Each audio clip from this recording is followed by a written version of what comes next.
Vicky, Marie, good morning, good afternoon, or good evening, wherever you are in this crazy world we're living in. Oh, so I'm not prepared again.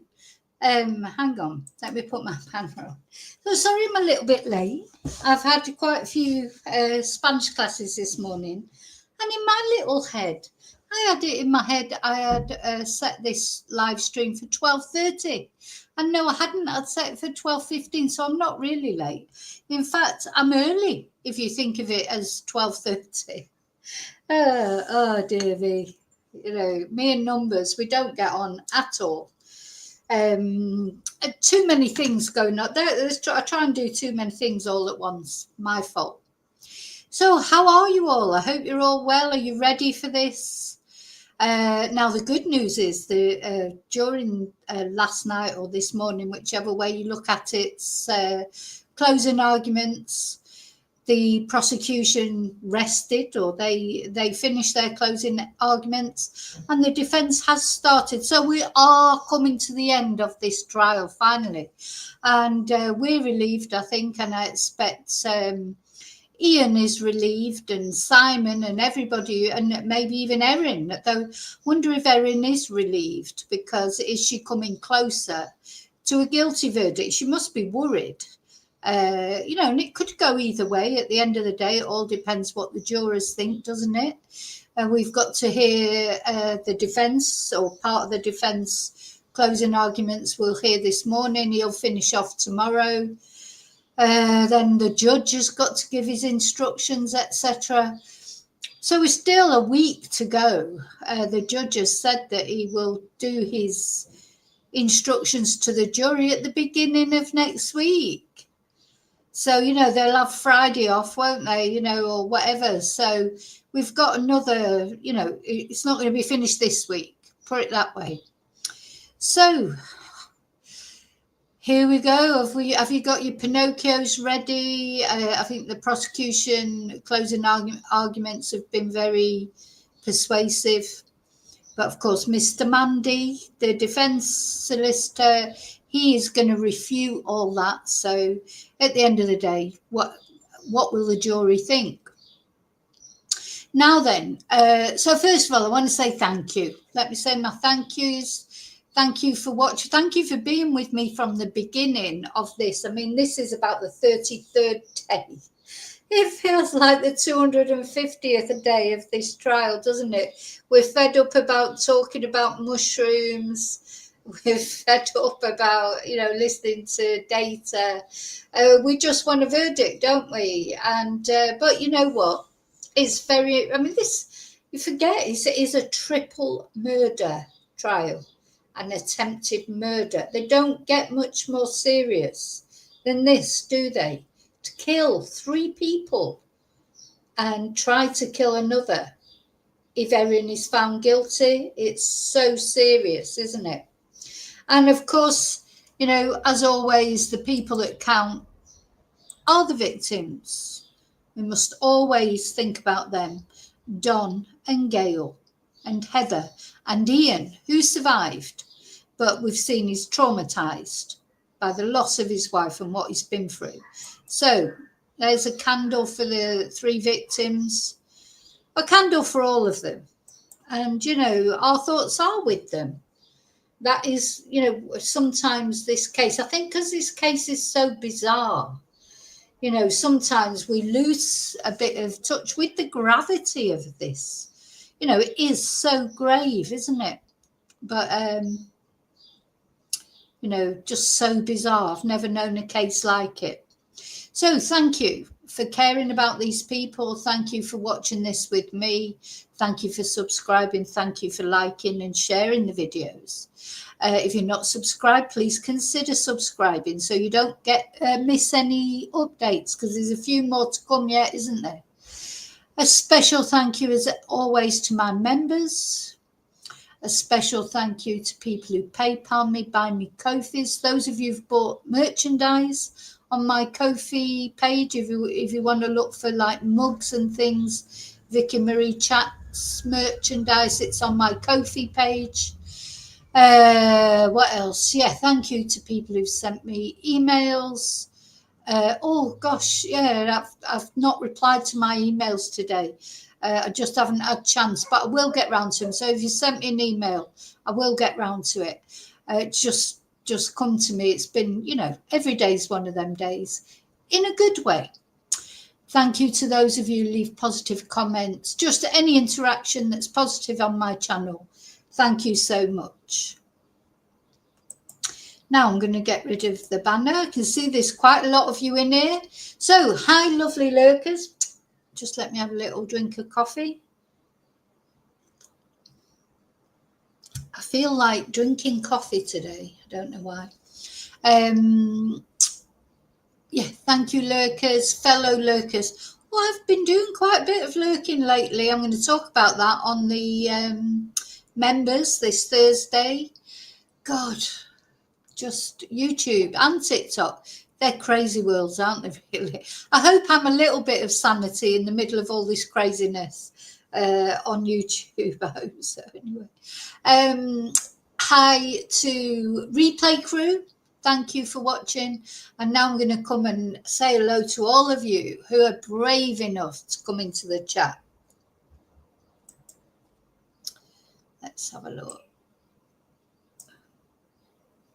Hi, Sheep Farming. Hi, Alana. Hi, Tracy.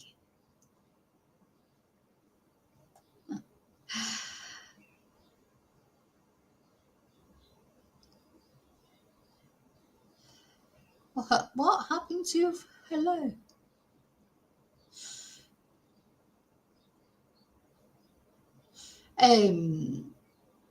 Alana, all your messages are on there. I can't see that they're not. Hi, Maria.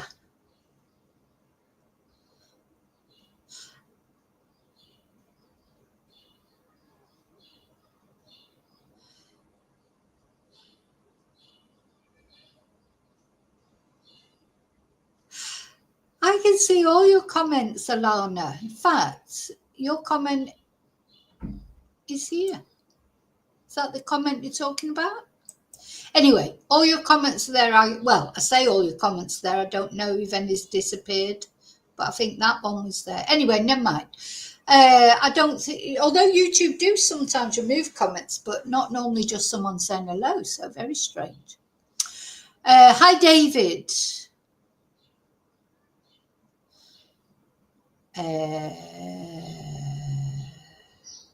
Hi, Bluebell.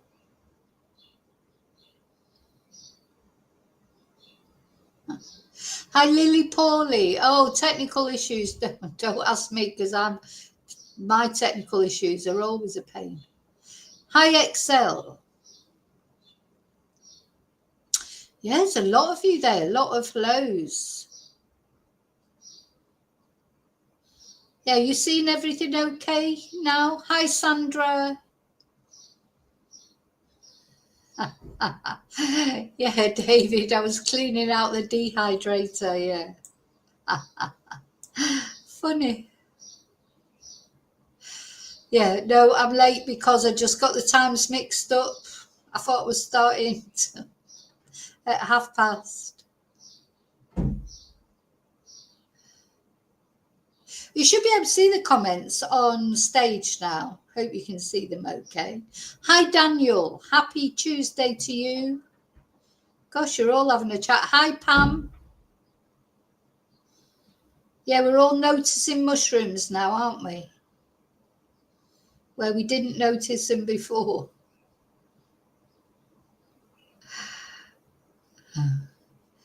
Oh, gosh. It's loads of you. Sandra. Hi, Sandra. Yeah, congrats. I hope your job's going well, my angel. Hi, Swin. Oh, my God. Well, there's a lot of you. There's a lot of chat. So I'm just making, I hope I don't miss anyone. If I miss you, just say hello again. I don't think I have missed anyone.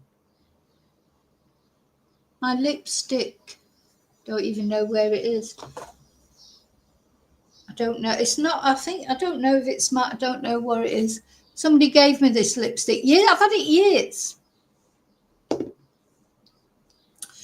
Years and years and years and years. I've got a lot of makeup.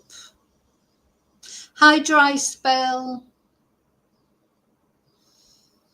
Oof, I think you are chatty today. You are chatty today. I think I've got to the bottom of the chat. There's a lot of people watching. I can see that. Thank you for that. Now, the first thing I want to show you, have you seen this? Oh my God. Have you seen this? So Erin has been immortalised in a mural. A mural. Now, I don't think it's quite Banksy, is it? Do you have a Banksy in Australia? Or maybe it is Banksy and maybe he took a little flight over to Australia. And who is this other? Is that Mr Beast at the side of her? So this mural or murial, those of you who used to watch Coronation Street years ago, if you're as old as me and you remember Hilda Ogden and Stan Ogden, you know, when Coronation Street used to be fun to watch, light-hearted, not all, I can't even watch it now. You know, it's not, you know, to me, if I want grittiness, that's life, isn't it? Life is gritty. Got enough drama. I've had enough drama in my life. When I used to like watching Coronation Street because it was just light-hearted, wasn't it? You didn't take it seriously. There was a lot more humour in it. There's no humour in it now. It's getting like EastEnders, which is, oh my God, you might as well slit your wrists if you watch EastEnders. I mean, it's just like awful. And Coronation Street, unfortunately, has gone down the same road. But years ago, when it was the Ogdens, and it was a bit more light-hearted, and they had the mural, didn't they? Hilda used to call it a mural on the wall, and they had the ducks, you know, and you had Stan and Hilda, and you had, what was the guy called, the lodger, the binman, he died, unfortunately. They're probably all deceased now. That's the problem as you get older, everyone keeps dying, don't they? So you just, every day is a blessing, isn't it? Old age is an absolute blessing. It's a privilege. You know, you're lucky if you've got, I'm lucky to have got to this age and still be here. You know, so I've got a memory that reaches back. It's quite nice, really, in a way. Anyway, so I was waffling. Sorry about that bit of waffle there. So what do you think about this mural? Sorry, it's just making me laugh. I can't believe that anyone has made this mural. You know, who would do that? You know, do you think she'd be pleased with it? Or do you think, you know, it's not the most flattering picture I've ever seen? And is it going to get left there? I mean, should an accused killer have a mural? And is that Mr Beast at the side? Anyway, maybe we'll find out. Maybe we'll find out now. We're going to watch the little news article. Sorry, I just like, do you know what? This case just gets crazier and crazier. And I know it's serious. It's a murder case, a triple murder case. But it just, what the hell? Anyway, let's have a look. A mural has appeared in a Melbourne laneway depicting accused killer cook Erin Patterson. The graffiti artwork near the Queen Victoria Market is based on an image of the 50-year-old before she was charged with murder. It comes as the prosecution summarises its case to the jury, claiming the mother of two told elaborate and convincing lies to conceal the truth. After 7 weeks of evidence, including from the accused killer herself, the prosecution in the mushroom murder trial today made their case clear, telling the jury Erin Patterson believed her bald-faced lies would die with her lunch guests when she deliberately served them death-cap mushrooms concealed in individual beef Wellingtons. Dr Nanette Rogers today laid out 4 main deceptions she alleges the mushroom cook orchestrated, including Ms Patterson's fabricated cancer claims the prosecution says were used as a pretense to the lunch, the lethal doses of poison Ms Patterson is alleged to have put in the meal, her attempts to make it look like she too had fallen ill, and the sustained cover-up the prosecution say she embarked upon to conceal the truth. During closing arguments today, she also described the lunch's sole survivor, Ian Wilkinson. Poor Ian, you know, and his testimony, you know, I think he, like they're going to say here, his testimony was so compelling. He is such an honest and obviously, clearly honest person. You could not go against his testimony, I don't think. I think thank God he survived. Thank you, God. As a compelling and reliable witness, reminding the jury of his evidence the cook had eaten from a different coloured plate. Dr. Rogers told the jury Ms. Patterson had displayed a remarkable memory for dates and details during her time in the witness stand last week. She contrasted that to the accused killer's evidence she couldn't recall the shop or even suburb she'd purchased dried mushrooms from, saying it beggars belief. The prosecution also told the jury Ms. Patterson lied about feeding her children the lunch leftovers to help cover her tracks. Listen, no offence to anybody in Australia, but you're not very good at art, are you? You know, look at the, these are the artist impressions. And of course, I've seen artist impressions before, like in the Samantha Murphy case of Patrick Stevenson. They're terrible. What's going on? So that's terrible. The Muriel is terrible. You know, is it because of Rolf Harris? Sorry. Was Rolf Harris the only good artist to come out of Australia? Our people now don't want to study art because of Rolf Harris. I just think, my God, come on, Australia, you need some better art. Live to Morwell and Estelle Greepink. Estelle, the closing arguments will continue tomorrow. Good evening, Karina. Yes, they will. We'll continue to hear from prosecutor Nanette Rogers. She did give the jury a fair bit of information today, so they were offered some extra breaks. Once she's done, the judge and the defence still need to have their say. That's before the jury are finally sent out to start deliberating on their verdict. Estelle Greepink in Morwell, thank you.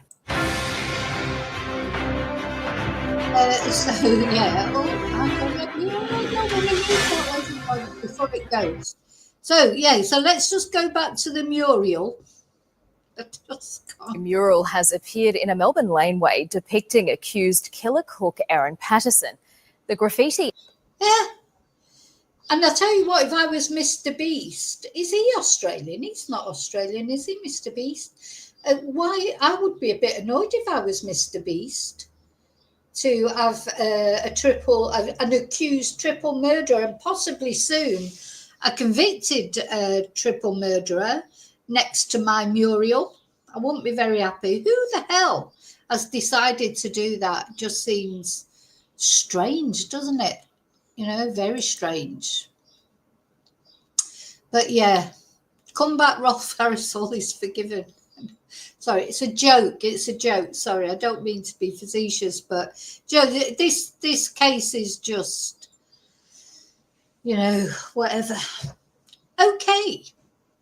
Now then, so what's going to happen to that mural as well? Because, you know, especially if Erin is found guilty, it can't stay there, can it? Because then it would really be an insult to these victims, wouldn't it, if she's found guilty? So apart from the fact it's not very good either, I don't think. But and as I say, Banksy, you know, I don't think Banksy will be worried about this, will he?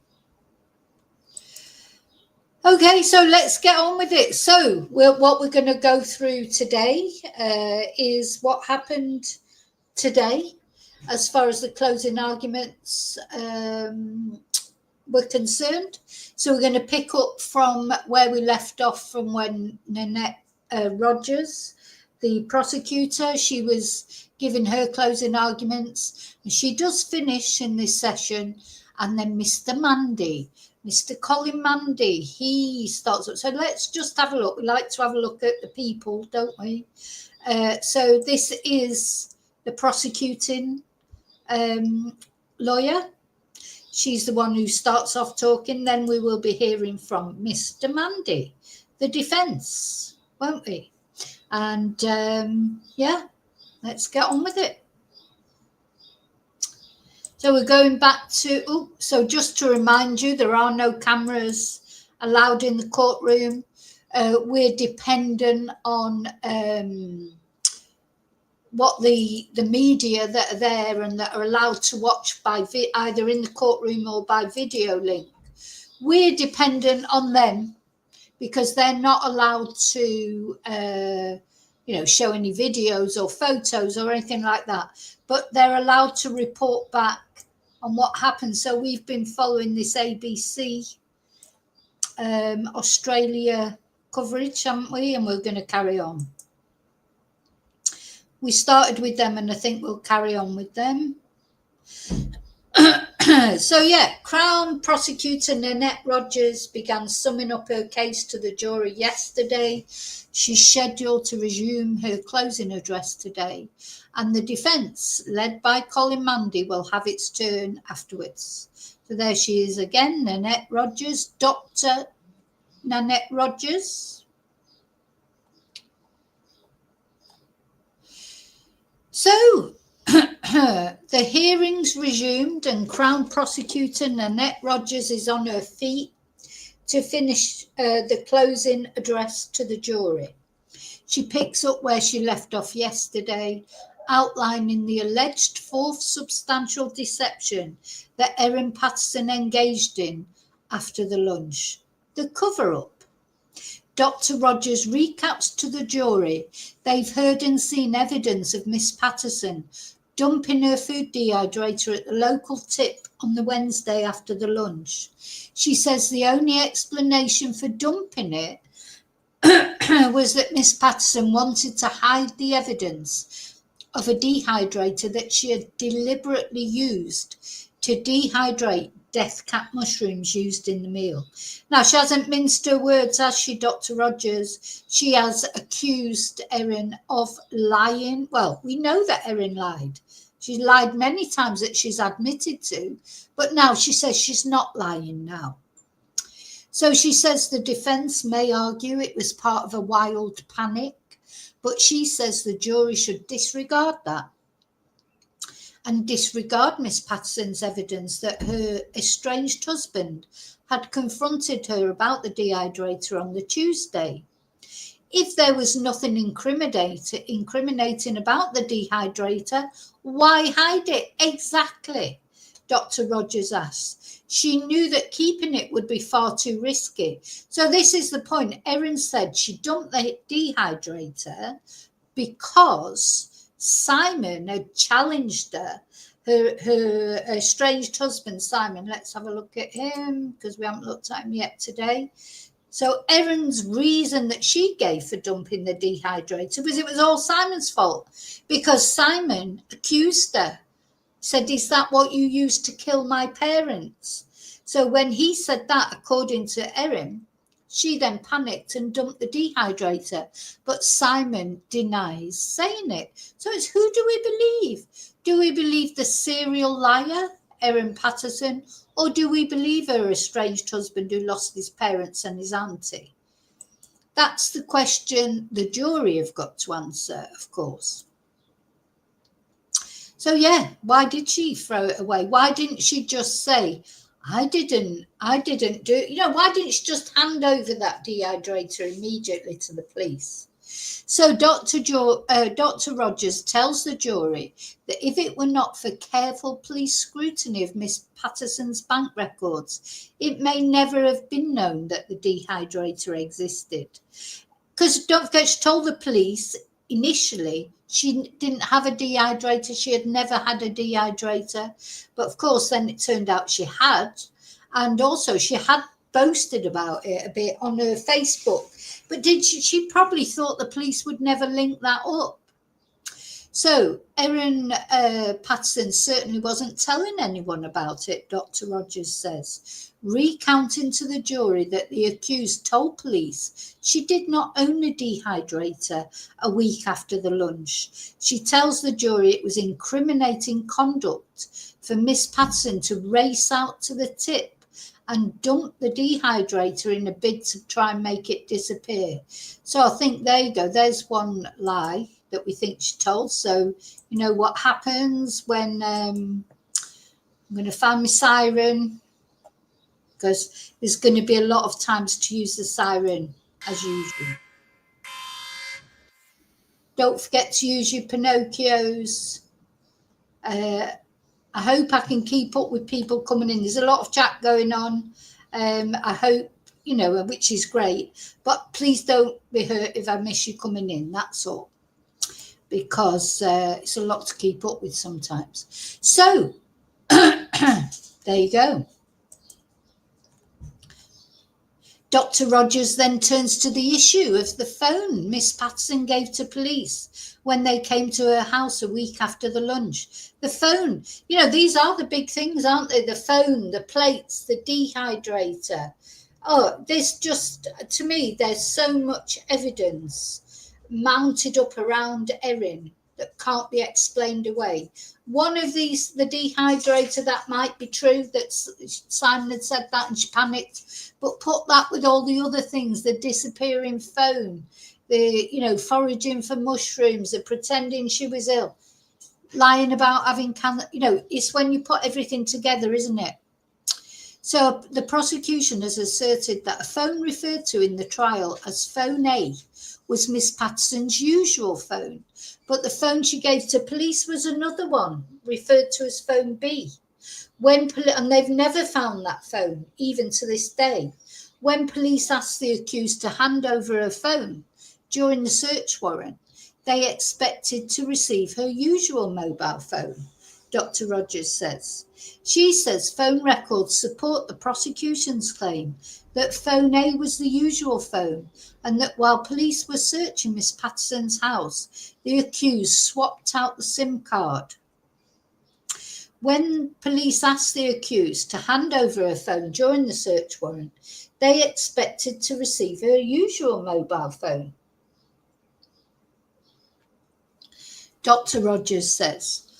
She says phone records support the prosecution's claim that phone A was the usual phone, and while police were searching Miss Patterson's house, she swapped out the SIM card. The police were sloppy there, I think, letting her be on her own. They let her be on her own because she said she had to phone her lawyer, and while she was on her own, she swapped the SIM card, allegedly. She says the jury should reject any suggestion by the defence that Miss Patterson had adopted phone B as her usual phone by the time of the search. So, the factory resets, I mean, they are so important, aren't they? These are to be listened to carefully. Nobody factory resets their phone unless, they've got a good reason for it. If you're selling your phone to someone else or you're giving it to someone else, but not just for the sake of it. Nobody does that. So Dr. Rogers lays out a chronology for Miss Patterson's Samsung mobile phone, which was factory reset 3 times. So that's, that's the other thing. It's not only nobody does it, but she did it 3 times. One of the times she did it remotely while the police had the phone.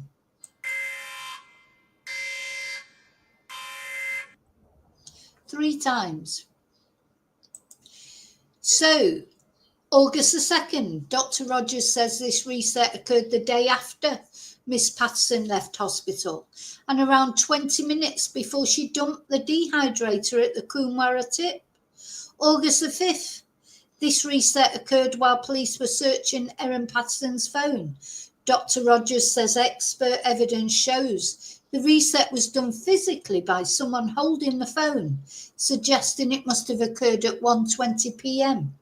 And then August the 6th, the prosecution says this factory reset occurred remotely while the phone was at the police station after being seized by investigators. She's so devious, this woman. And do you remember what she said in her evidence? She said, I was just playing with the phone and I thought, they couldn't be that stupid to still have it on internet, could they? And boom, I just thought I'd just try it and it reset. Just an accident. She was just testing to see how thick the police were. That's what she said in her testimony. That's what she said. Very devious woman, this. Really, really devious. Super sleuth, of course, remember? Super sleuth, her friends describe her as, you know, so there you go. Okay, back to it. So 3 factory resets, and then the prosecutor tells jury factory reset a phone was done as the police were searching the home. The accused was altering the contents of devices in her home at the same time police were looking for them as evidence. I wonder what was on that phone, eh? Wonder what was on it. God knows what was on it. It was so damning that she had to hide the phone from the police. So it's more than just telling her friends that she had a dehydrator, or that she was putting mushrooms in everything, or fuck that family that she was saying. It's more than that, isn't it? What was it, I wonder? She then moves to the factory reset, which Miss Patterson told the court she performed remotely on the night after the search to see what happened. That's why she said, wasn't it? And Miss Patterson told the court, oh, it was a really stupid thing to do. And the prosecutor notes to the jury this occurred after the accused knew police were in possession of the phone. Now, come on. Just, you know, literally, you know the police have got your phone and your factory. I mean, that is a blatant interference, isn't it, with a police investigation? You know, that should be an offence in itself, shouldn't it? I mean, it's just incredible.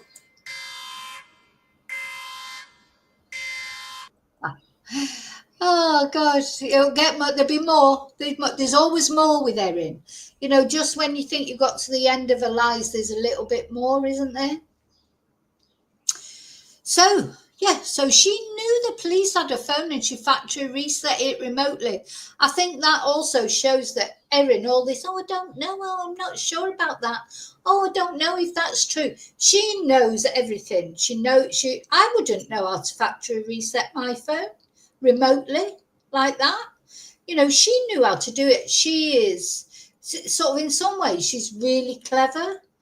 And then she pretends to be really dumb when it suits her. And then in other ways, she's actually really dumb. And she tried to be clever, but she wasn't as clever as she thought she was. So Dr. Rogers tells the jury that Miss Patterson lied about her phone number when police asked her for it in an interview and fed them a dummy phone instead of her usual one. All of this conduct was designed to frustrate the police investigation of this matter.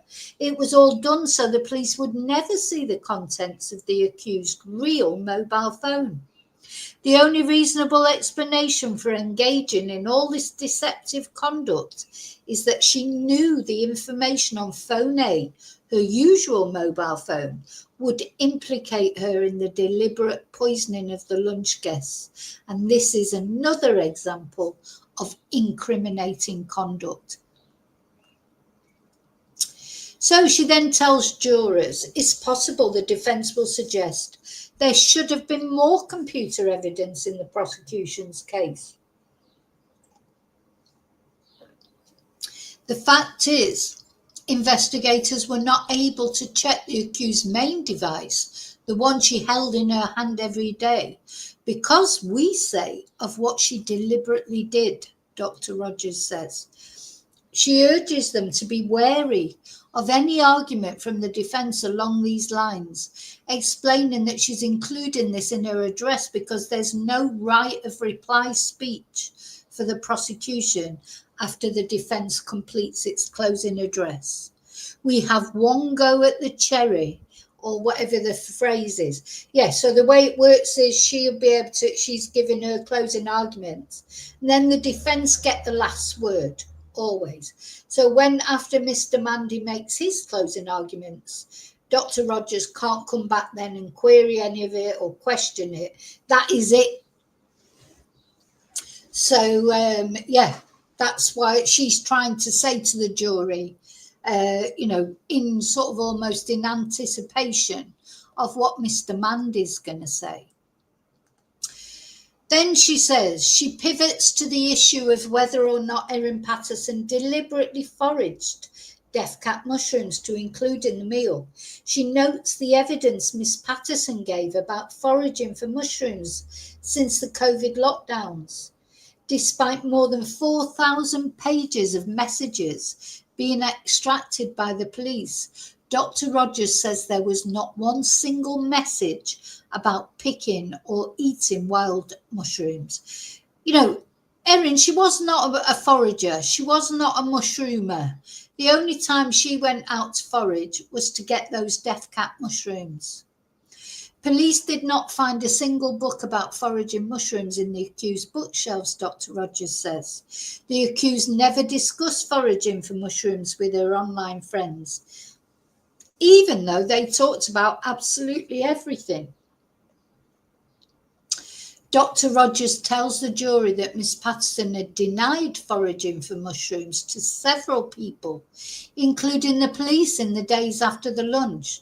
She says that continued even after the Tuesday following the lunch, when Miss Patterson later told the court she had begun to suspect foraged mushrooms may have been in the meal. Oh, God, sorry, I've got to do a beat there. She just talks, she just says whatever suits her, doesn't she? She makes it up as she goes along. The prosecution accused her of that, and I think that's 100% true. Hi, Yvonne. Hi, Yvonne. Hope you're well. Yeah. Okay. Where are we? So, the prosecutor suggests to the jury that the foraging story was fabricated when the accused realised the story about an Asian grocer didn't stack up, if you'll pardon the pun. Oh, Erin made a big mistake when she mentioned that Asian grocer. She must kick herself now because, she just went, oh, I bought some Asian grocer, and that is the crux of it. Everybody will, I think, see that she did not buy these mushrooms from an Asian grocer. She would have been much better off to say, oh my God, I picked some mushrooms. I thought they were okay, and obviously they weren't.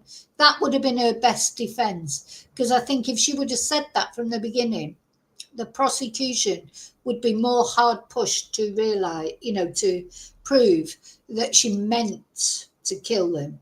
But the thing is, it's the lie. The lies will hang Erin, not literally. There's no death penalty in Australia, but it is the lies that will hang her if anything does. So the suggestion now that these mushrooms may have been accidentally foraged is, we suspect, a very late change to the accused story, Dr. Rogers says. The prosecutor says the jury can reject the foraging account as nothing more than an attempt by the accused to get her story to fit the evidence that police compiled in this case. Dr. Rogers again preempts possible defence arguments that Miss Patterson had no reason to poison her relatives. So, look, a lot of us are wondering about motive. You think, oh my God, but you know what? Good people do bad things. Sometimes people don't even need any more of a motive than spite. And that's difficult to believe, I think, if you can't imagine doing that. I think all of us probably have had these sort of moments where we've really sort of been annoyed with someone and maybe even hated them in that moment. Maybe even we've sort of, but there's a difference between getting angry with someone and imagining something than to actually crossing over the line and actually doing something to somebody, isn't it? We're all human. We all have our moments of anger and spite and etc. But some people cross over that boundary. That personally is what I think Erin has done. Spite, lack of control. I'll show them. How dare they? ignore me, not invite me? How dare Simon say I'm not his wife anymore, say he's separated? There's all those different reasons. Anyway, Dr. Rogers says it's only natural that you're going to wonder about these things. She tells the jury that the question they must answer is not why she did this, but rather whether she intentionally set out to kill her guests, regardless of motive. So this was impressed on everyone right in the beginning, wasn't it? It's not, they don't have to prove a motive. You know, for a murder trial, you don't have to prove them. And obviously, if you can find a motive, that helps your case against someone. But you don't have to prove a motive. That's not part of it, is it? Just make sure you're all okay.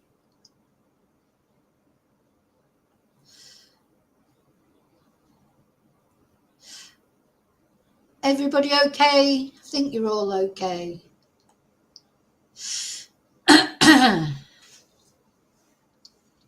So, where are we? So when they went for a break, they came back, and earlier Dr. Rogers had told the jury that to accept the defence argument of a foraging accident, they would have to take Erin Patterson at her word, because all of the evidence supporting a foraging habit comes from her own mouth. And for reasons I'll get to a little later, I suggest you simply cannot do that, the prosecutor told the jury. And this is what I mean, that Erin's lies will be her undoing. Because once you lie about so many things that Erin has lied about, admitted lies, how are you expecting people to believe it when you then say, oh, you know, oh, yeah, they were lies, but this is true. And she's virtually saying that everybody else is lying. She's challenged everybody else's evidence, hasn't she? Including Ian's. So now the prosecutor briefly returns to this, saying that Miss Patterson is not a credible witness, and that's why they should reject her evidence on this matter. So Dr. Rogers tells the jury that perhaps on the surface, it appeared that Miss Patterson had a good relationship with her in-laws. But the prosecutor says that evidence has shown it was not always harmonious, and Don and Gail were dragged unwillingly into a financial dispute between Erin and Simon. Child support became a significant source of tension between the accused and Simon Patterson, she says. The prosecutor tells the jury lots of people could see the decline in the relationship between Erin and her estranged husband, including their son. The accused even told child protection worker Katrina Cripps that her relationship with her in-laws had changed recently and she felt isolated from them. And she said in evidence to you that she was hurt by this. She had her nose so pushed out of joint, this woman. So Dr. Rogers tells the jury the evidence before them shows Miss Patterson was feeling a build-up of resentment and anger towards her in-laws in the months before the lunch. She references messages Miss Patterson sent to her Facebook friends, telling them that the Patterson family was demanding. She was mocking them and their religious beliefs. You know, she's been trying to say in this trial, isn't it? She's now a Christian. Absolute rubbish. She's not. She's an atheist. She doesn't believe in God. And she thinks that because Simon's family are religious, she was like sanctimonious about it, wasn't she? So she was mocking them and their religious beliefs despite attending church with them. She invited them round to lunch, told them she had cancer, and she sat there while they all prayed for her, while she had poisoned them, watched them eat every mouthful, knowing they were knowing at least they were going to be ill, even if she didn't realise maybe that they were going to die. She knew they were going to be ill. So the accused was leading a duplicitous life when it came to the Pattersons. Dr. Rogers says she presented one side while expressing contrary beliefs to others. You know, so she would just say what she thought people wanted to hear, didn't she? She's sort of, you know, sucking up to the in-laws. So that's the way she wanted to get to Simon. I think the crux of this is she felt Simon had lost interest in her. And so she was trying to get to Simon through the in-laws. I don't think she cared about the in-laws, you know, but it was the whole point of inviting them to lunch was to try and get Simon there. You know, I'm sure she was trying to get rid of Simon.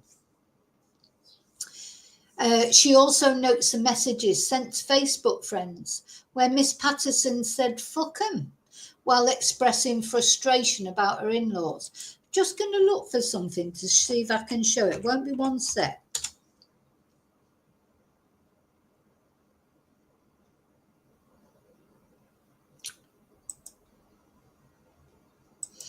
Just something I might not be able to do it now. I might have to do it for the next video. Something that a button that I want to put up.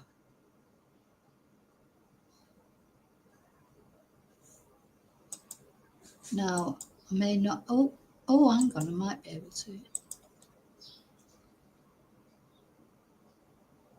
Yeah, maybe that one. Sorry, you'll understand when I put it up. If I manage to find it.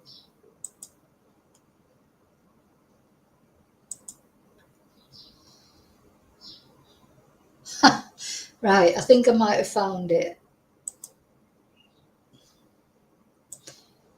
Right, I'll do that in a moment.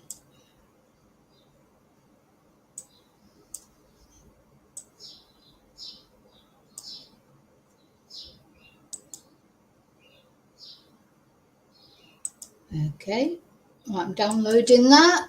I'll put that up in a moment. You'll understand when I put it up.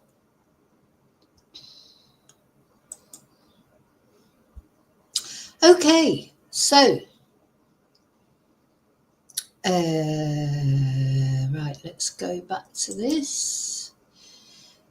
Okay, so the prosecutor then launches into a preemptive defence of expert evidence given to the trial in anticipation of potential lines of argument from Miss Patterson's lawyers. She notes that the process for extracting data from a computer seized at Miss Patterson's home was undertaken by police forensic expert Shaman Fox Henry using specialist software. There is no basis, says Miss Rogers or Dr. Rogers, in the evidence before you to say that the process failed. Yeah, we heard quite a lot of data evidence, didn't we? We've had so much expert evidence in this trial. You know, I mean, it's like, but you know, you can find an expert to say anything really at the end of the day. We have to be aware of that. But the defence did not bring any experts in. So let's also not forget that when the defence is called one witness, and that was Erin Patterson, they didn't call any experts to support her defence because they couldn't, because there are none, because that Erin hasn't got a defence. Now, let me just upload this that I want to show you.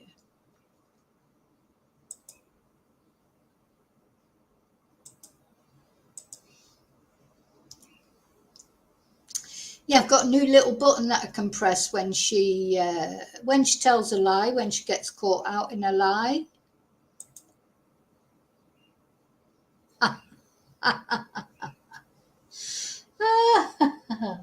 Yeah, I need to combine that with the, what I will do is I'll make a little button where it's got the and the nose thing as well. I've never known anyone tell so many lies and think that they're going to get found not guilty. I'll tell you what, if this woman is found not guilty, well, it's just, I'll be speechless. But, you know, it's always possible because it's up to the jury.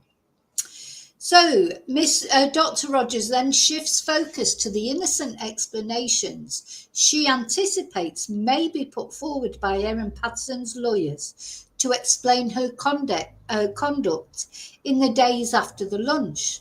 The jury has shown CCTV footage of Miss Patterson at Leongatha Hospital on the Monday, where she's standing near the doors speaking with medical staff. Shortly afterwards, she discharged herself, after 5 minutes, remember, against medical advice, before returning later that day. And she told the court one reason she left the hospital early was to return home to tend to her animals. So let's not forget what Erin said she did when she left the hospital. She said she put the lambs in, she packed her daughter's ballet bag, and she had her lie down, didn't she? That's what she said she did. That's what she said she did. Wonder what she really did. Bet it involved plates and getting rid of evidence. The prosecutor says that any suggestion that Miss Patterson wasn't prepared for a hospital stay on that day was nonsense. She said the accused had her phone. She was in contact with her husband. She could have managed the care of her children and animals in a moment of crisis without leaving the hospital.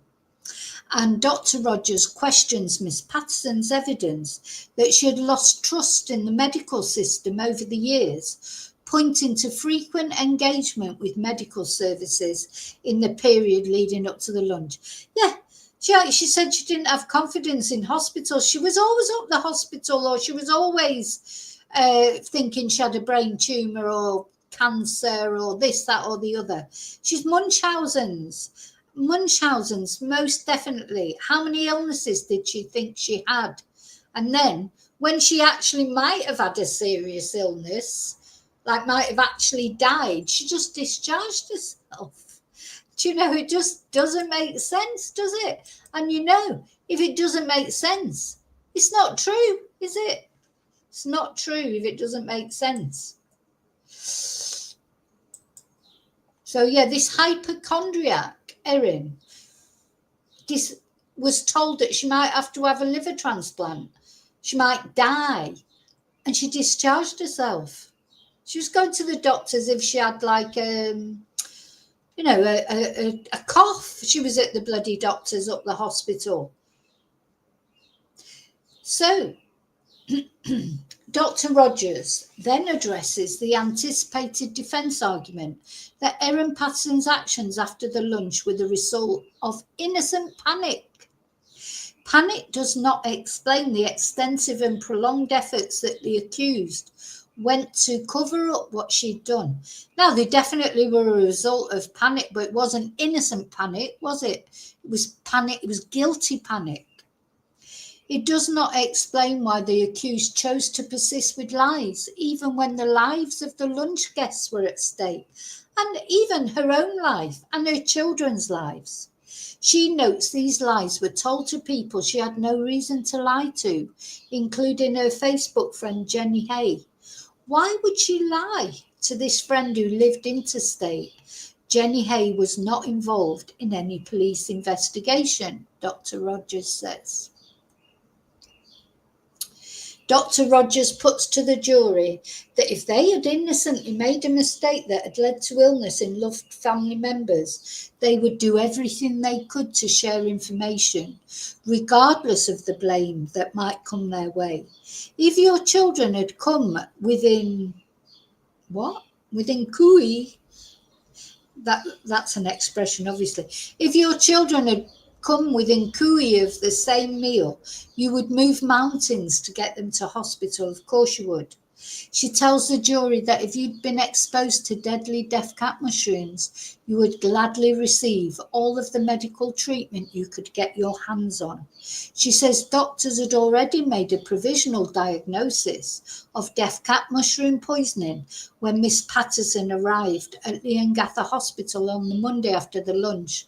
And when they told her what they suspected the cause of the illness was, she panicked and completely agree. If she hadn't had diarrhea before they said that to her, I expect she SHIT herself as soon as she realised that they knew what the cause was.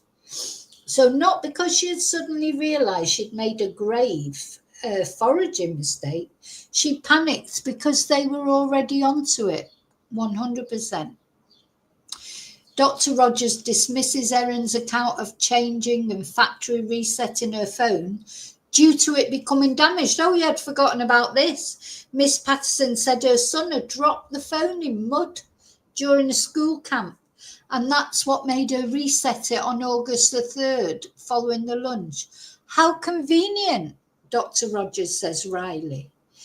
Dr. Rogers says Miss Patterson kept using her usual mobile phone despite her claim that the phone wasn't cutting it anymore. She also preempts a possible defence argument that Miss Patterson is just the kind of person, simply the kind of person who likes changing her phone often. And this is very different, she says, to taking steps to hiding a phone from homicide detectives during an investigation. Dr. Rogers says the toxicity of death cap mushrooms is well known, and the estimated lethal dose is such that roughly 50 grams of the mushrooms could kill a 70-kilogram adult. Bloody hell. Photos obtained from Miss Patterson's devices showed mushrooms identified as death cap mushrooms on scales, which Dr. Rogers says points to the accused's interest in the dosage. Dr. Rogers then moved on to the jury's potential questions as to why Miss Patterson would take and share photos of her dehydrator and of mushrooms if she intended to use them to murder her relatives. She urged the jury against forming a view with the benefit of hindsight on Miss Patterson. It's certainly easy to identify where she went wrong when you look back, Dr. Rogers says, but urges the jury not to form an assessment that there was no intent to carry out murder on this basis. I suggest to you that the accused did think she would get away with these crimes, and she never imagined that doctors would so quickly suspect that death cap mushrooms were involved. She thought she was so clever, Erin. She really did. So we're going to go through her alleged lies now.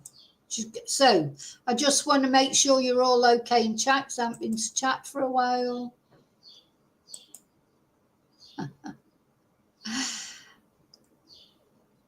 You all okay?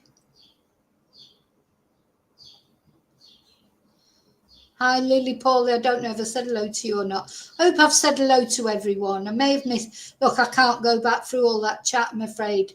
But if I haven't said hello to you, come and say hello again.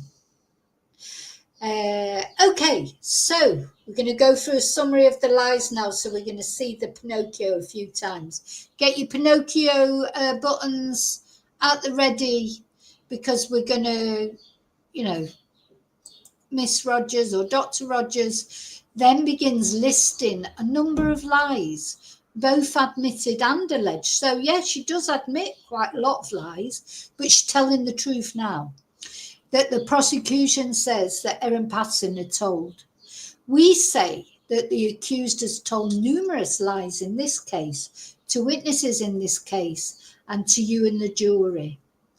So she then lists her confirmed lies. So these three lies are lies that Erin has confirmed are true. In other words, it's true that they're lies. Are you confused? Are you confused? So Erin has admitted that these lies are true. So the first one, having cancer and needing medical treatment for it. I've got to get this. I'm going to combine this with the sirens. I can't do them both together yet. Not owning or using a dehydrator. I'm going to get a lot of use out of this little thing, aren't I? Never having foraged mushrooms.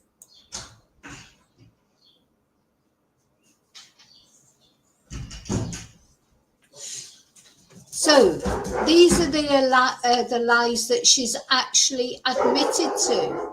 Now we're going to have a look at the lies that the prosecution alleges are lies, but Erin says are not lies.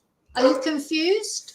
So the first one, Miss Patterson's claims that she had been very, very helpful with the health department.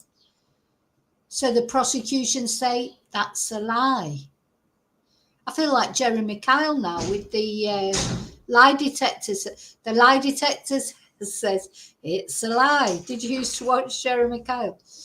That Miss Patterson invited her lunch guests to simply strengthen their relationship and say thank you. The prosecution says that's a lie.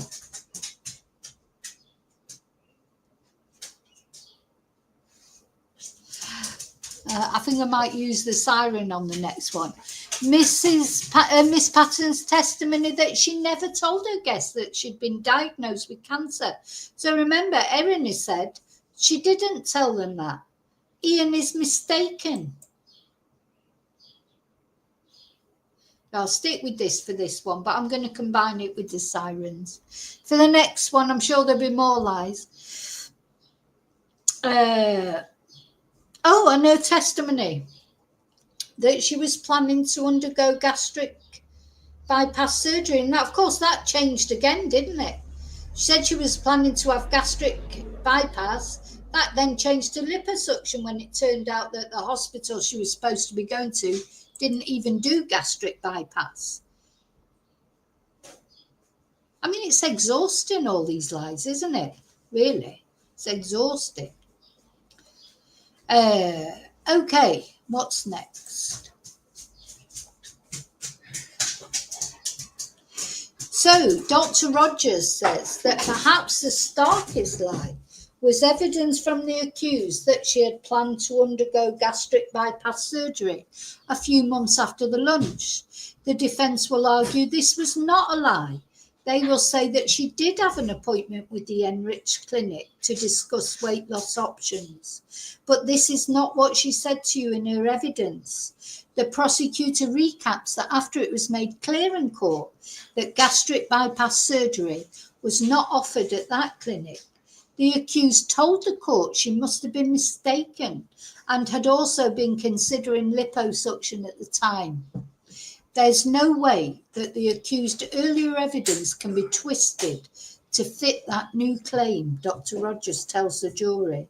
What the accused plainly said was that she was going to have surgery soon at that appointment at the Enrich Clinic, and that appointment was for that. So Erin clearly said, she didn't say, there was no, you can't equivocate about it. When she got caught out in the lie about the cancer, she told another lie about the gastric bypass. Then she told another lie and said it was liposuction. None of those were true. None of them. So that's 3 lies.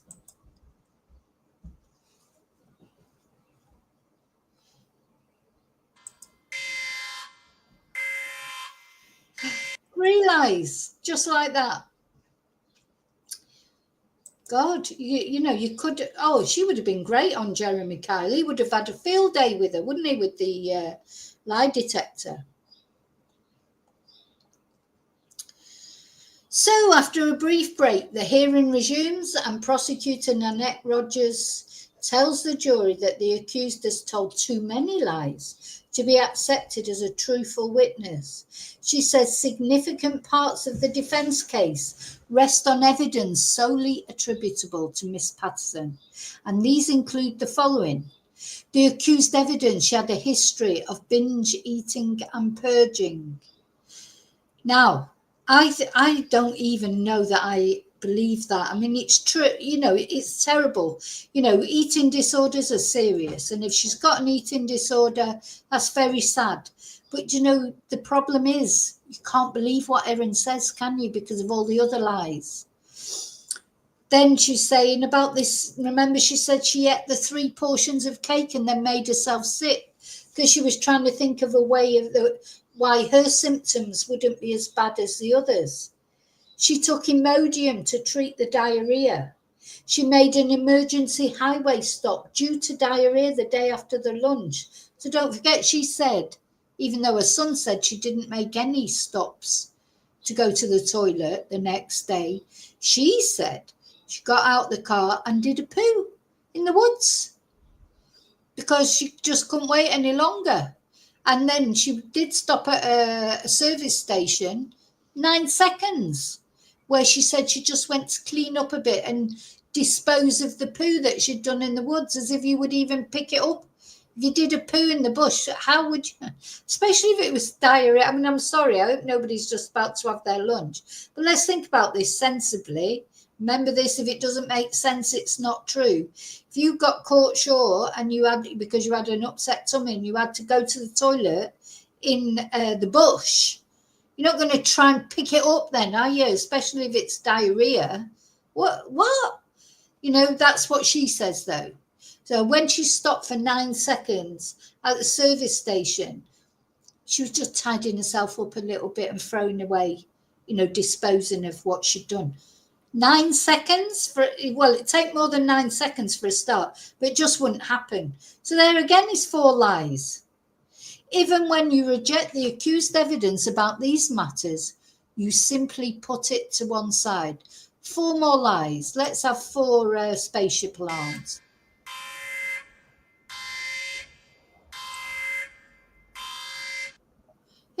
You know, you just could go on and on with these lies.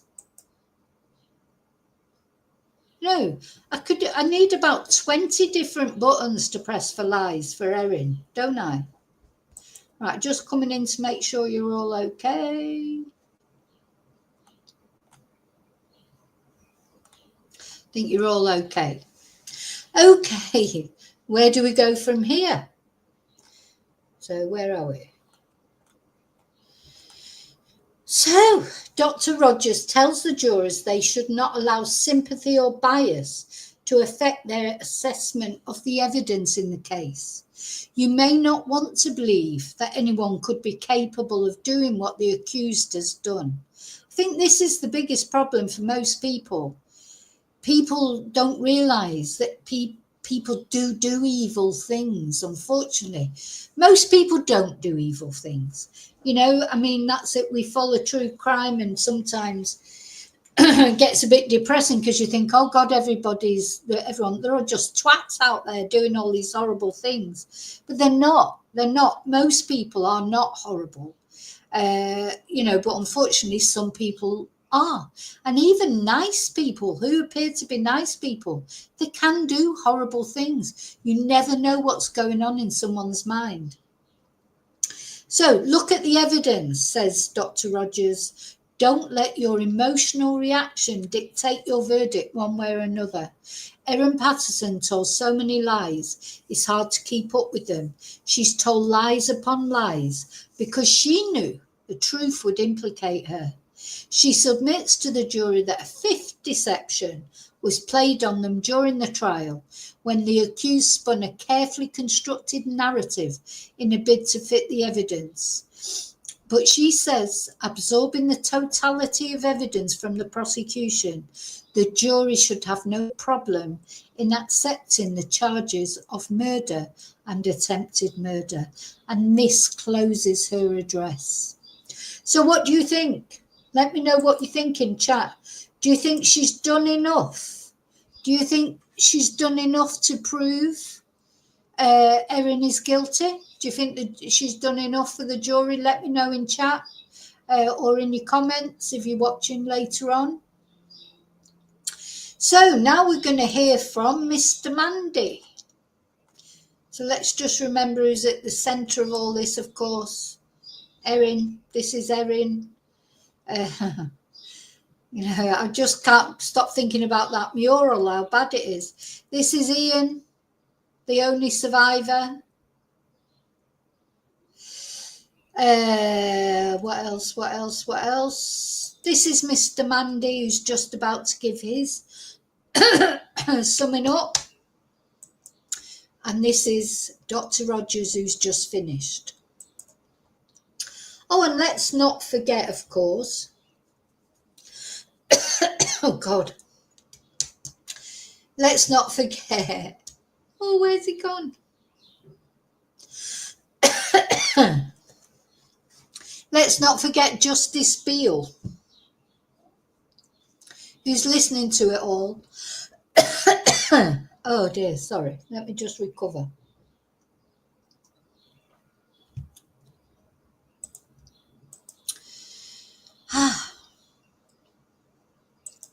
And these are the culprits.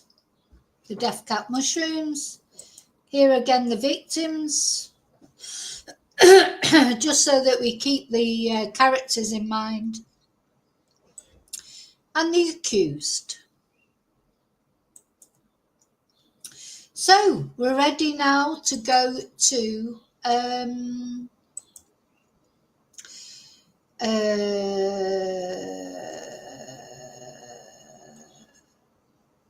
let me see. We're now going to go to the defence. The defence begins its closing address. Erin Patterson's defence barrister, Colin, immediately takes up his closing address. What is he going to say? What is he going to say? Honestly, I it's a shame, really. Still, he might convince the jury. He tells the jury there are two main things they should bear in mind when deliberating on the charges. First, if there is a reasonable possibility that death cap mushrooms were put into the meal accidentally. And secondly, if it is a reasonable possibility that Miss Patterson did not intend to kill or cause serious injury to her guest. Well,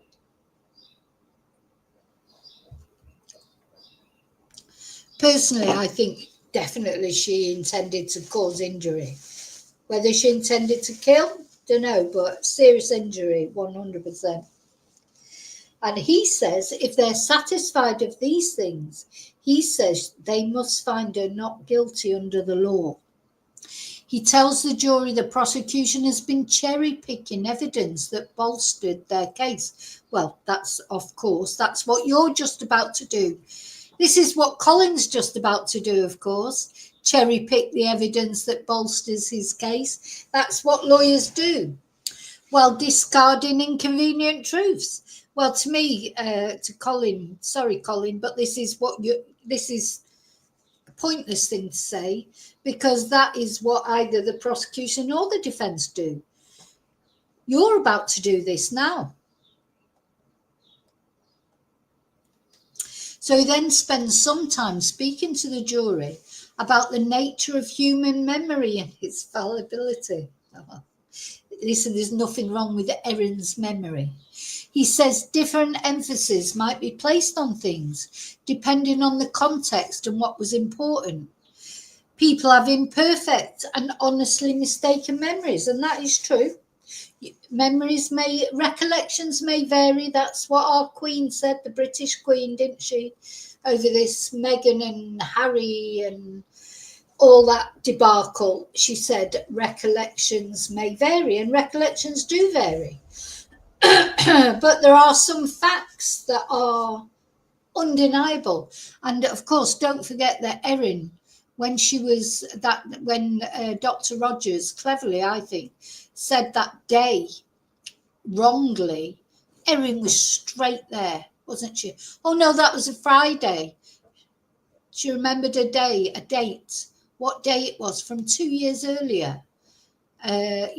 Which really, if I said to you, what day was the 13th of February, you wouldn't remember what day it was without looking at a calendar, never mind a date 2 years ago.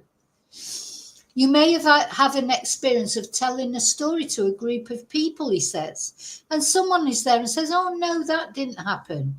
Those sorts of things happen in our everyday lives, and it can also happen in courtrooms when things get recounted. Details get emphasised, details get minimised, details get unconsciously altered based on what seemed like the most important, memorable thing. And that, of course, is true. You go out with somebody and have an evening with them, you'll remember some things we put more weight on some things that happen depending on if it's appropriate to us.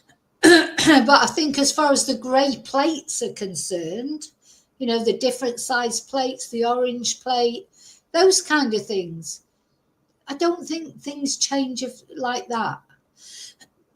Excuse me. So he then tells the jury an example of imperfect evidence came from nurse Kylie Ashton, who told the court about Erin Patterson's visit to Leongatha Hospital the Monday after the lunch. He says she'd initially told the court that the notion that Miss Patterson's children had eaten the leftovers was raised during the accused's first visit to the hospital, and she'd discussed it with doctors. But Mr. Mandy, put Miss Mandy there, Mr. Mandy tells the jury this was not a detail supported by evidence from the doctors, and it would be inconceivable that they had known about the children at the time and not taken more urgent action. He suggests, the thing is they question everybody's evidence. Everybody's wrong, not just this nurse, the doctor, the children, Ian, even the people who died gave some testimony before they died. Everyone's wrong except Erin. He suggests the nurse may have learnt about the children later and made an honest mistake in her evidence. Then they broke for lunch. So after lunch, Colin Mandy continues. He tells the jury it's fundamental that it considers if it's possible for people to share the same meal containing death cap mushroom toxins and have different medical outcomes. He asked the jury what scientific reasons there might be for why Miss Patterson was less sick than her other lunch guests. Yes, the scientific reason was she didn't eat any death cap mushrooms. That's why. Anyway, he criticises the prosecution for not leading more evidence on this matter. He says it's the last chance he has to speak to the jury on Erin Patterson's behalf, so he will spend time unpacking every argument he can. We can't chat to you about this. We can't say to you, I've thought about this argument, who agrees with me, and then get a show of hands, he says, explaining in advance why he must fully unpack each argument. He says if his arguments make sense to the jury, they should use them, and if not, they should set them aside. Miss Patterson's lawyer tells the jury it needs to fiercely guard against an instinct towards retribution and punishment in the face of a desperately sad situation for which they likely felt deep empathy. He tells the jury that his client's actions caused the deaths of her 3 guests and the serious illness of another. As human beings, we might have an instinctive reaction when confronted with that kind of loss to say to ourselves, these were good, innocent people, and whoever caused their deaths must be held to account. This case isn't about who's responsible in a general way. This case is about a criminal offence with elements that the prosecution has to prove beyond reasonable doubt. So he's going to go to the motive now, isn't he? Why on earth would anyone want to kill these people or cause them serious injury or cause them any harm at all? Well, they don't have to prove that. He says Don and Gail had never been anything but kind to Erin Patterson, and there was no reason to think she would harm them over a brief period of tension in December 2022.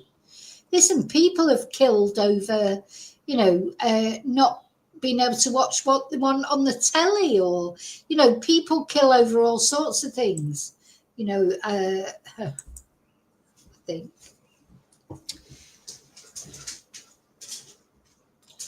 Sorry, I'm just come back to the chat briefly, just like you seem to,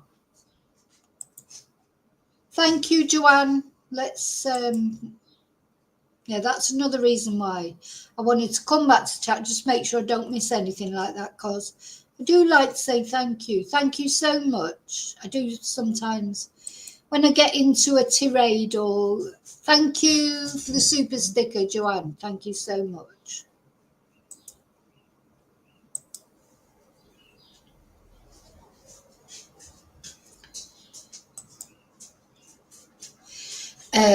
Right, back to the chat. That's very kind, thank you.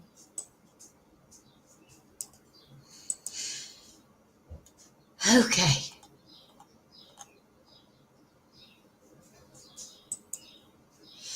Sorry, I've got to find my way back to where I was. There. Okay. So he tells the jury there's an absence of motive in this case, and that this weakens the prosecution's ability to demonstrate an intention to seriously harm or kill ever existed. Our argument to you is that the motive is very important to the proof of intention and usually fundamental to it, but not always, is it? Hello, darling. Princess Tears here. He describes the example of someone waving a gun around which goes off and kills someone, saying without any more evidence you cannot be satisfied of intention. Oh, I don't think that's a good analogy, is it? Waving a gun around is not really the same as actually dehydrating mushrooms and putting them in a meal and deliberately serving it to somebody, is it? Mr. Mandy says without a motive proven by the prosecution, the jury may conclude the case falls short of proving intention. Nah, it's not a very good argument, that, Colin, sorry. Mr. Mandy outlines to the jury the period of tension that arose between Erin Patterson and her estranged husband, Simon Patterson, in December 2022. He says the evidence shows it was a brief spat about child support, which was resolved amicably before too long. He tells the jury it should disregard any idea that this tension could have formed a reason for Miss Patterson murdering her husband's parents and aunt and uncle. It's an unsatisfactory piece of evidence, he says. Mr. Mandy then addresses evidence that the jury has heard from Simon Patterson, who described extremely aggressive messages from his wife in a family group chat during their dispute. The defence lawyer tells the jury that when he showed Simon the messages he was referring to, Simon said the messages were from another time. And Mr. Mandy then reads out some anodyne messages between those in the group. Sorry, I've just got to put the aircon on, it's getting hot. It's 34 degrees here in Spain. So Mr. Mandy then reads out some anodyne messages between those in the group, which included Erin, Simon, Don and Gail. That's my voice. God. He says there was no evidence of the inflammatory messages apart from Simon's evidence, and the tone of the messages he just read out show there was no warring, anger or aggression between Simon and Erin, or Erin and her in-laws. And he says that by December 18, the messages show things were on an even keel between Erin and Simon. Then a break is called. Erin Patterson is wearing a pink shirt today and is nodding at times as her defence barrister makes his closing address to the jury. A brief break is called. And when the jury comes back, Justice Christopher Beale tells them he's likely to start giving them final instructions from Monday. And Hey,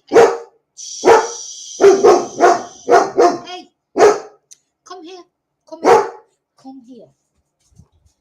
So, then he makes this, he's I think he's been a bit too light, this judge, hasn't he? Makes another sort of half joke. With the wind at my back, I might finish it by Tuesday afternoon. I mean, at the end of the day, you know, he's a judge. Where's the gravitas, you know, says me. Says me who's put him in a judge's thing. But, you know, I'm not a judge. I'm a YouTuber. You know, he is the judge. He shouldn't be making jokes. He's made quite a few jokes, hasn't he? I don't know. Just, I'm not sure, but I can't make my mind up whether I approve of that or not. But anyways, not that he probably cares what I think. So he says, with the wind at my back, I might finish it by Tuesday afternoon, he says. And this means that deliberations for the jury will likely begin in the middle of next week. So it sounds like he's not thinking he's going to be finished with his instructions till Tuesday. So the jury won't be deliberating until Wednesday at the earliest.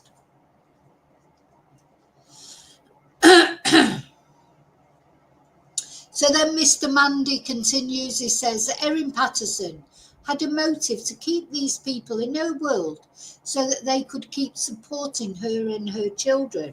I mean, I think that's true, you know, but I think that's true in a way, but she realised that they were stepping away from her. You know, she was losing her influence. Oh, Princess Tia is ripping up one of the toys. Hey, come here. What are you doing?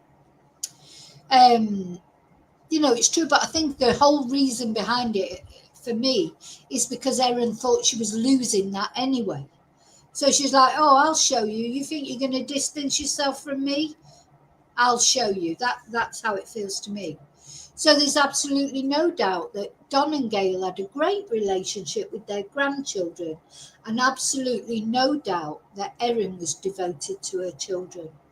Well, if she was so devoted to her children, why did she not rush them to the hospital? You know, so that sort of contradicts other things, doesn't it? Why would she take wonderful, active, loving grandparents away from her own children? Well, because she felt like they were distancing themselves. That's what I think. So he then goes on to contest the prosecution's arguments about the dehydrator. Its purchase was broadcast on social media. The dehydrating of mushrooms was broadcast on social media, he says. He says it's unlikely that Miss Patterson would have knowingly posted photos of a murder weapon online to her friends, who were in a true crime Facebook group and thought of themselves as investigators. This is what it'd be like for us. You know, if one of us is ever accused of murder, this is how it'll be, isn't it? This is how it'll be. It'll be like, oh, well, she thought she was a super sleuth. You know, it's like, I don't know. Yvonne, I know. We'll miss it. Listen, when this trial's finished, it'll be like, oh, what am I going to do in the morning? We won't be watching, you know, Vicky Marie talking about the mushroom murder trial. I'll have to talk about some different cases, which is good because I've got a lot of cases I'd like to talk about, but I'm struggling for time at the moment because of, I'm sticking with this case till it finishes. It's going to be literally taut, isn't it, when the jury's out? I'm going to be on call because I want to come on live as soon as we get the verdict in. So, yeah, So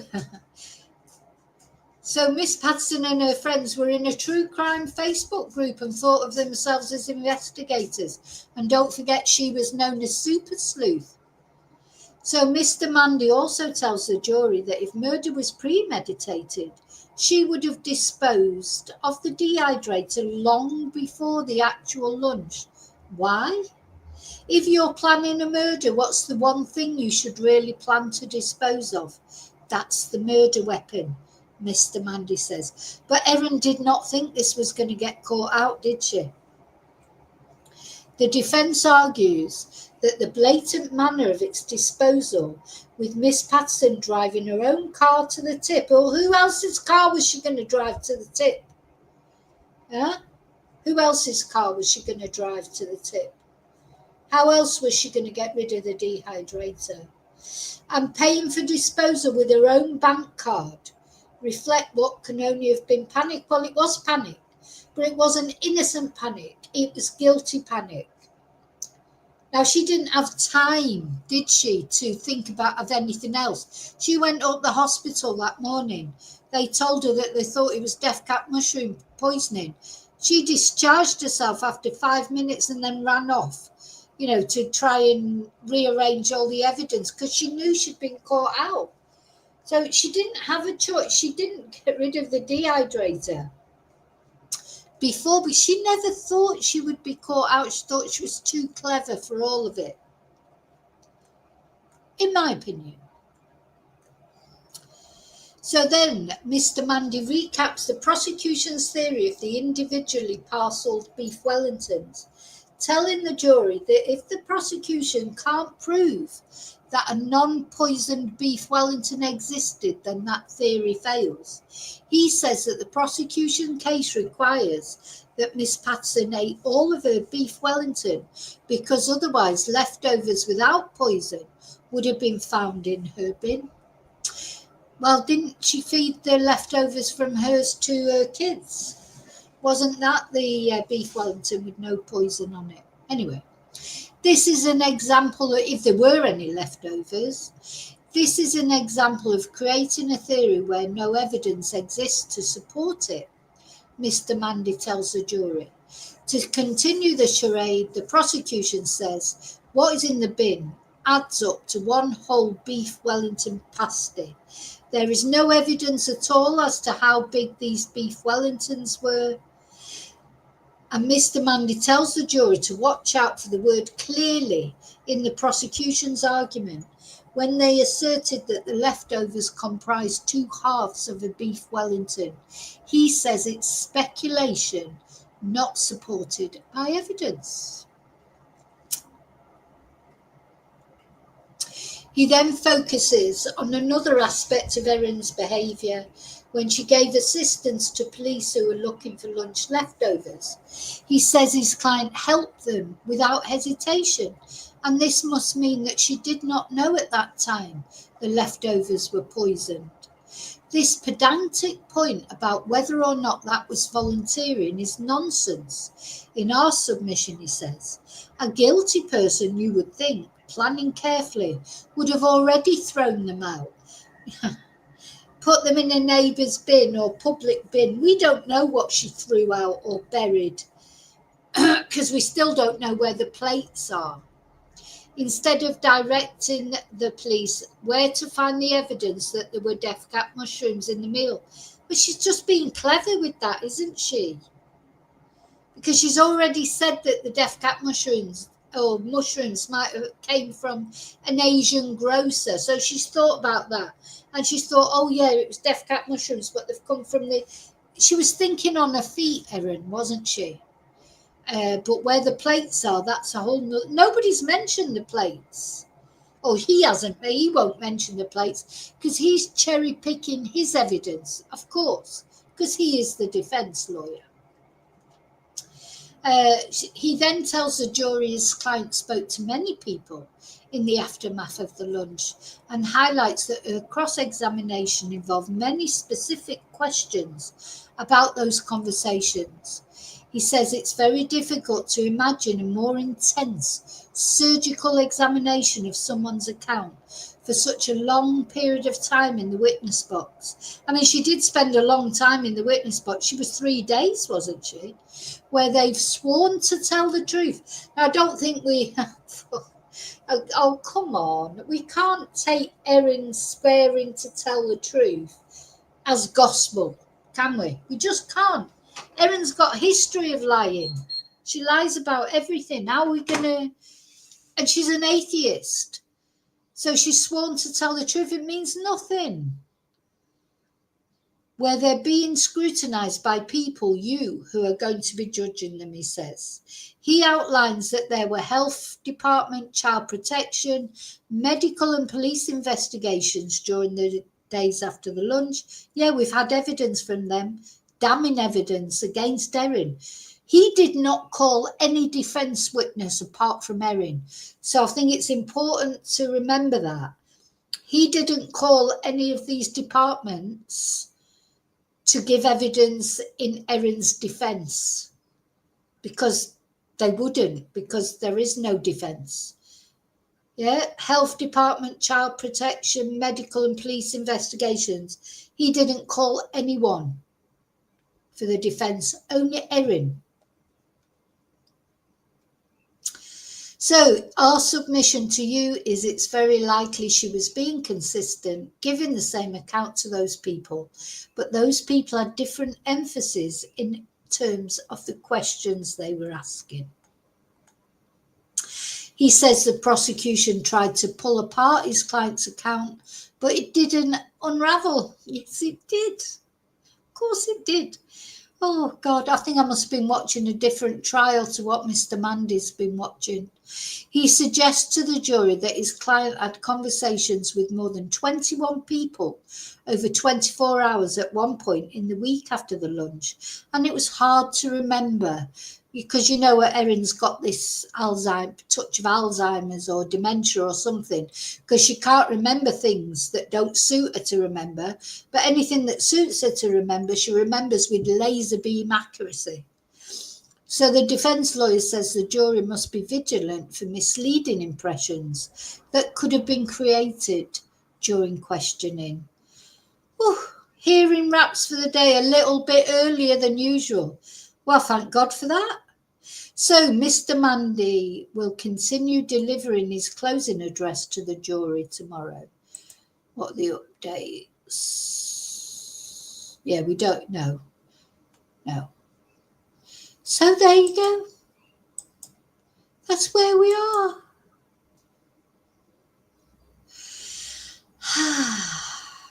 Gosh, I need to take a deep breath. Hi, Swin. You're welcome. Thank you. Sorry, I'm just going back through the chat now because I didn't have a chance to go through it before. So, anyway, looks like you're all okay. You're all having a good chat, you know, and our chat. I think most people in the chat, there may be people watching at home there, some of my lurkers or my lovely lurkers, or some people who'll watch on replay later, may not think Erin's guilty. And, you know, I don't want people to be scared of saying that's what they think. I think most of us, we do feel that Erin is probably guilty. And you know what? It's the lies that do it. You know, we started off this trial, being honest, thinking that probably she was guilty. Because over sort of a couple of years of covering true crime and many years following it, to actually bring a case to trial is hard. So, you know, to get a case to trial, it's probably 90% certain that the person is guilty. Now, I'm not saying there's never any miscarriages of justice. There are, I know that, but they're a tiny percentage. And I think especially with someone like Erin, and in a case like this, I think it would have been very difficult to bring her to trial. You know, you have to present to your district attorney or the Crown Prosecution Service or wherever it is. You know, the police have to prove, or the prosecution has to prove that they've got a case. So just the fact it's come to court for me makes it more likely that she's guilty. But then you start the trial, and that's when you have to take the open mind. You don't know what evidence might come up in the trial that might make you change your mind. But I don't feel anything in this case has made me change my mind. In fact, all the lies, especially that Erin has told, have made me even more convinced that she is guilty.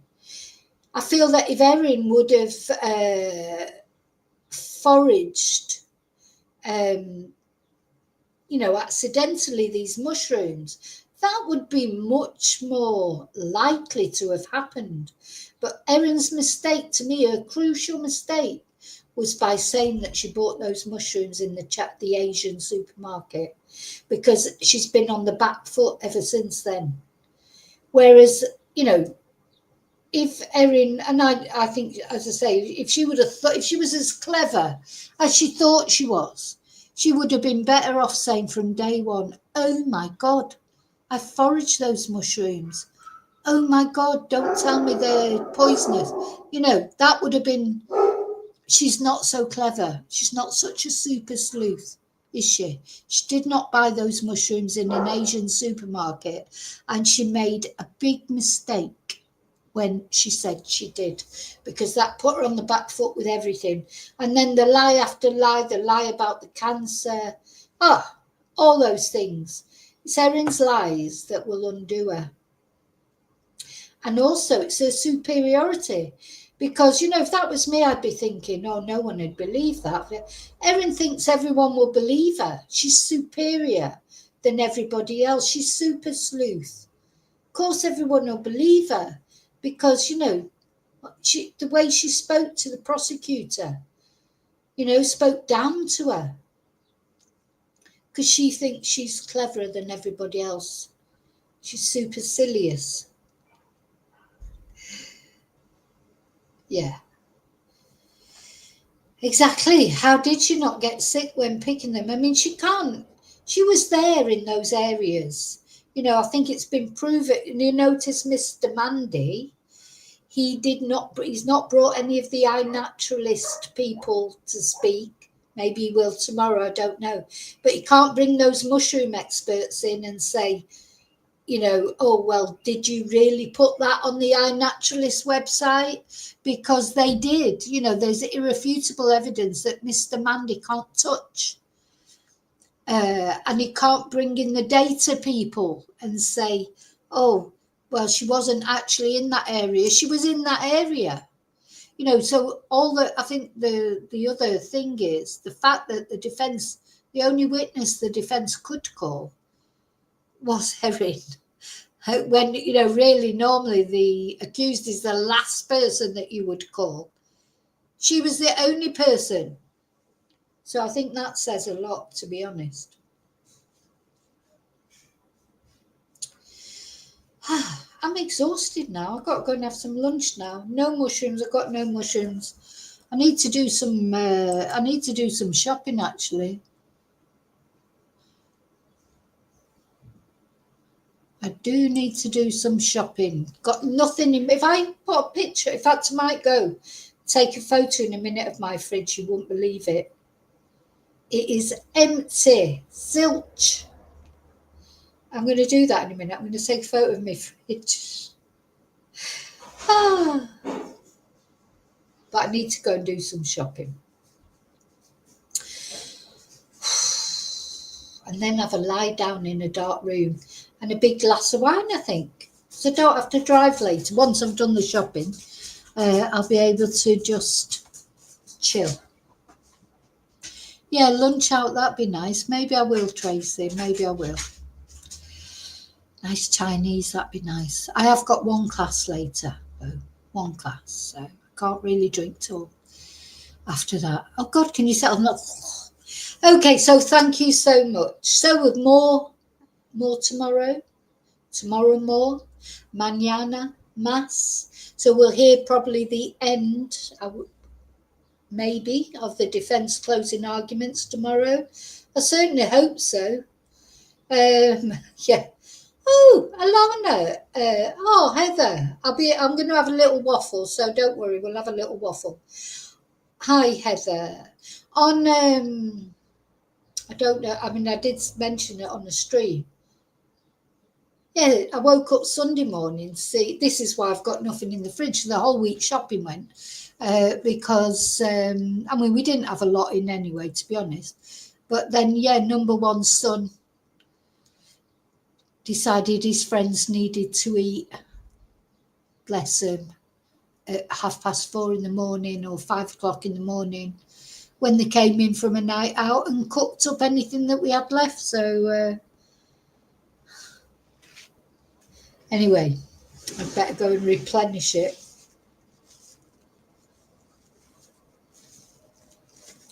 Oh, we've looked at that, Joanne. We looked at that. You must have missed that, Joanne, right at the beginning. Yeah, we looked at that mural. Do you think it's good then? I'm not sure. Yeah. Yeah, we did have a little look at that.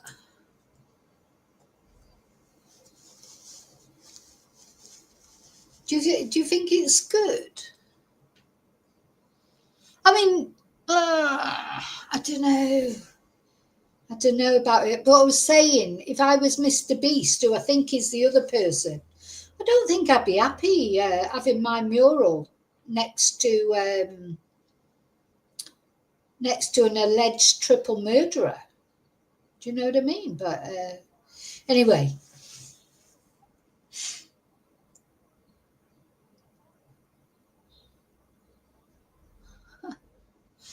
Yeah, maybe.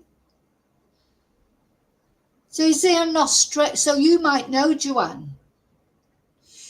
You might know, Joanne. Is there an Australian Banksy then? Is this the Australian equivalent of Banksy, or is this somebody who's known to do murals?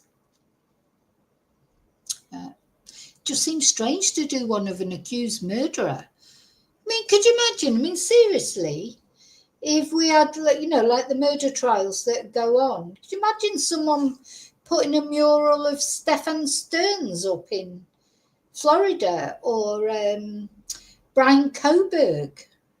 Seems a weird thing to do, but anyway, there you go. She's probably one of the most famous women in Australia at the moment, isn't she, though? So, oh, that's interesting, Tracy. 40 years for murder?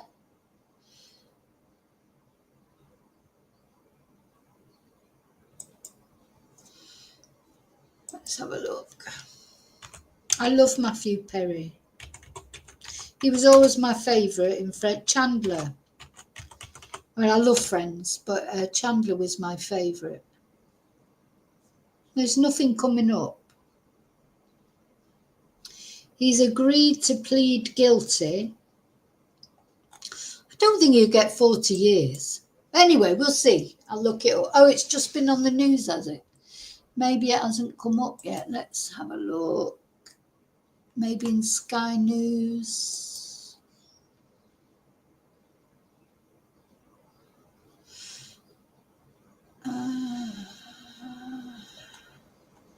Oh, Kim Woodburn died, didn't she? From British viewers will know Kim Woodburn. She died. That was sad. She was a character. Typical British character.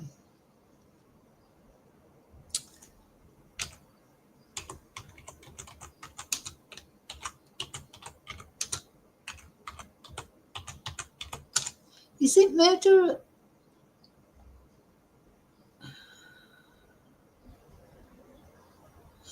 Well, nothing's coming up on Google at the moment, but I'm maybe.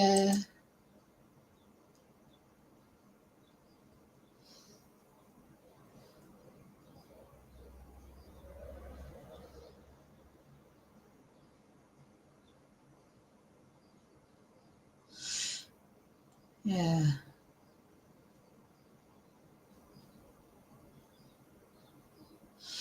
I can't find that, but anyway, I will.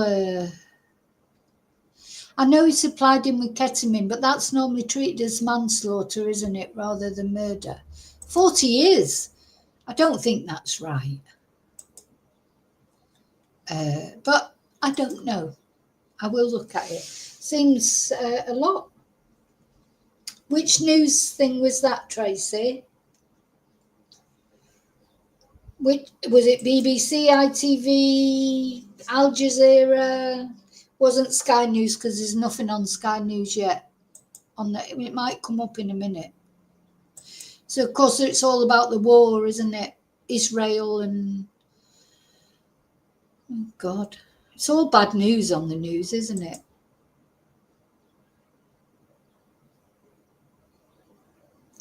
God.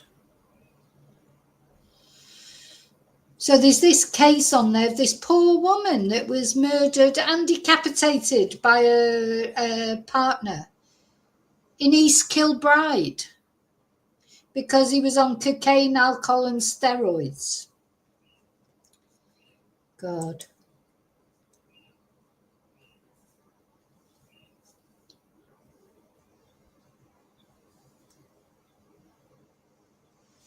Anyway, we'll look at that another time. I've got to go, unfortunately, but I'll be back. As always, I'll be back at some point.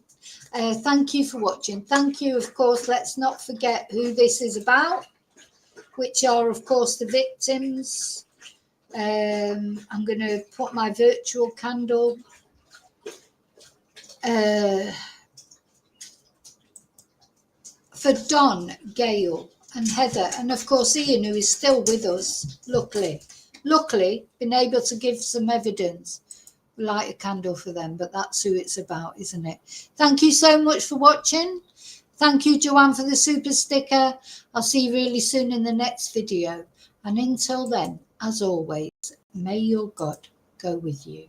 Bye.